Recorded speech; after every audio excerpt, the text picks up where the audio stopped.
kama na ana m ekwu ihe m fụrụ maka na ya bụ mmiri ozuzo ọ nọkwa n'ụzọ. Ka m bido n'ajụjụ.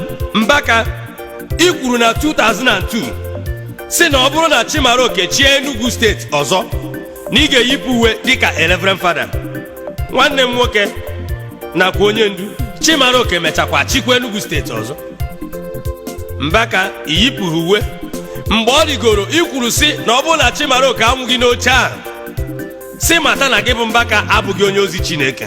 Ọ bụ ihe dị otu a bụ ihe butere mgbe ndị mmadụ nụrụ ozi a iziri, ụfọdụ chọọ isi na adoration ground wee gbapụ, ma ndị na-abata abata ma ndị na-apụ apụ, ewee zọgbuo mmadụ 14.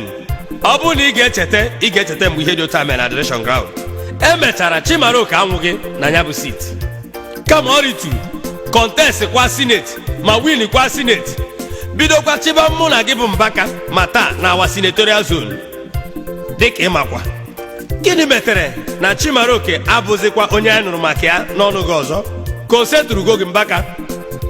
Ka ọ pụtara na mmụọ nsọ ziri gị ozi ịghọtaghị ihe o ziri gị? Ọ bụghị ikwuje onye ozi Chineke, kama na achọrọ m ka ịsa m ajụjụ ndị a. Ọ bụrụ na ịsa m ya na pepa ọ ga-adị m mma, ọ bụkwa na ịsa m ya na meseji aga m ewere ya. Enwee ihe m ghọtara n'ime ya ma ọ bụ ihe m mụtara aga m ekwukwa. Mbaka why? Mbaka, i kwuru na Hakim mara Reverend Fada ụra mgbe bishọp gwara gị na ihe dị otu a abụghị eziokwu. Ị gara ya mgbaghara n'Imo steeti wee sị na ọ political rumor. Mbaka, ana m ajụ, ị bụ a politician ka ị bụ a priest?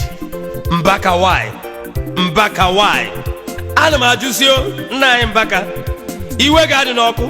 Achọrọ m ịma meseji gị from 1990 to 2015 ebe bụ obi na-ezi ozi gbasara nchegharị. Ofu n'ime ya ka m chọrọ ka m nwee ike mụta ihe n'ime ya. Mbaka, na-eke n'igwe atụrụ achịnye gị n'aka. Ị kwesịrị ịnekọta ndị a ma kọwara anyị nsomụzọ ụkwụ anyị ga-eso.